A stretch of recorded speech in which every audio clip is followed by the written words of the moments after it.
Market open रहता है, 24 our market open रहता है वीक के 5 दिन, Monday Tuesday Wednesday Thursday Friday. So these 5 days you get to trade. अब कौन से टाइमिंग्स में ट्रेड करना है, क्या क्या करना है, वो भी मैं बताने वाला हूँ। आप सब लोग धीरे धीरे वो लिखते भी जाएंगे। अब डिसेंट्रलाइज्ड कहते ही सबको लगा होगा ये क्रिप्टो है क्या सर, फॉरेक्स क्रिप्टो की तरह है क्या? बिल्कुल नहीं है। क्रिप्टो और फॉरेक्स में मैं आपको अंतर बताता हूँ।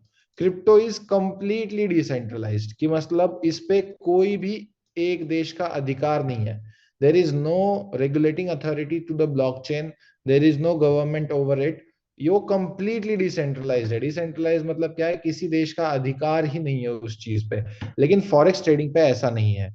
फॉरेक्स ट्रेडिंग में डिसेंट्रलाइज्ड इन अ मैनर है कि किसी एक कंट्री का पर्टिकुलर अधिकार नहीं है। जैसे हमने क्या ले लिया अभी, एक समझ लो ओशियन ले लिया, ठीक है। अब ये एक नेचुरल जो है मालमत्ता, या आप कह सकते हैं एसेट है, उस पे किसी एक देश का अधिकार नहीं है, ठीक है। लेकिन ऐसा नहीं है कि कंप्लीट सी पे किसी भी देश का अधिकार नहीं है। इतने से पार्ट पे कोई अरेबिक सी में इंडिया का अधिकार है, फिर उसके बाद पैसिफिक पे किसी और का अधिकार है।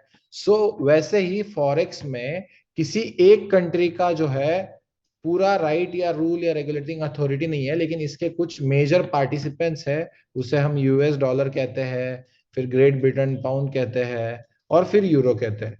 ये आपको सबसे पहले चीज समझ में आ गई क्या? मुझे चैट में बता दीजिए कि क्रिप्टो और फॉरेक्स में फर्क क्या है in the terms of decentralisation.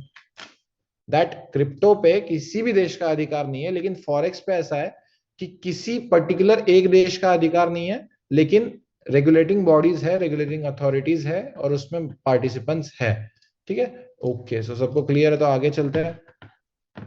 उसके बाद the only reason why I used to do Indian markets at first, ठीक है, honestly I'll tell you, I was in Chennai pursuing my BTech degree। होता है ना वो एक पीरियड की, चलो दिन के 1000, 1500, 2000 रुपये मिल रहे हैं इंडियन मार्केट से मैनिपुलेशन होके, और फिर 15 दिन का कमाया हुआ एक दिन में उड़ा दिया, राइट। यही है हमारे इंडियन मार्केट्स, क्योंकि क्या है, रेगुलर उसमें लिक्विडिटी नहीं है। अब यहाँ पे वो प्रॉब्लम सॉल्व होता है। This is the most liquid financial market in the world. अगर आप वॉल्यूम्स के बारे में सिर्फ बात करो कि दिन में कितना पैसा इस मार्केट में ट्रेड होता है, तो हमारे इंडियन मार्केट के कंपैरिजन में ले लेते हैं, तो आपको थोड़ा सा अंदाजा आ जाएगा कि आप किस मार्केट में जो है एंटर कर रहे हो। So 400 million US dollars gets traded in index, ठीक है। हमारे जो इंडेक्स है निफ्टी, बैंक निफ्टी, इसमें जो है इंडिया में 400 मिलियन यूएस डॉलर का पर डे ट्रेडिंग वॉल्यूम है। और वहीं पे फॉरेक्स में पर डे ट्रेडिंग वॉल्यूम है 8 ट्रिलियन यूएस डॉलर। अब इसमें ना इस पर्टिकुलर अमाउंट में हमारे दो इंडिया आ जाएंगे, ठीक है। पूरा का पूरा फॉरेक्स मार्केट का एक दिन का ट्रांजैक्शन इंडिया को दिन में 2 बार खरीद लेगा।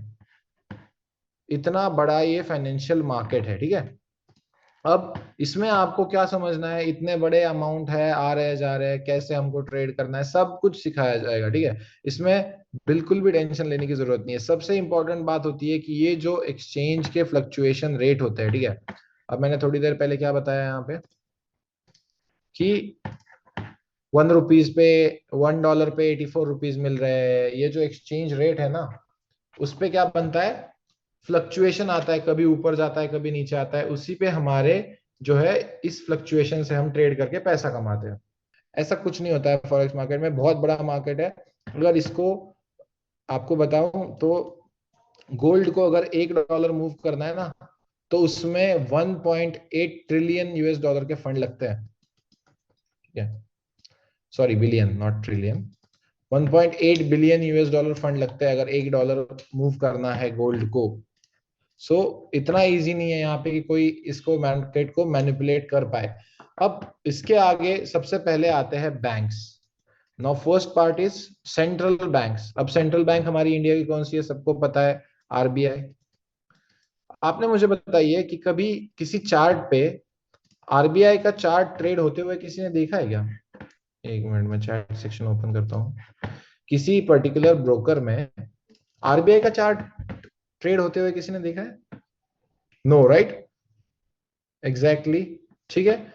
And this gives us the explanation that central banks are not directly involved into the trading purposes. कि सेंट्रल बैंक जो भी किसी भी देश की हो, ट्रेडिंग में वो इन्वॉल्व नहीं होती है. Just a minute.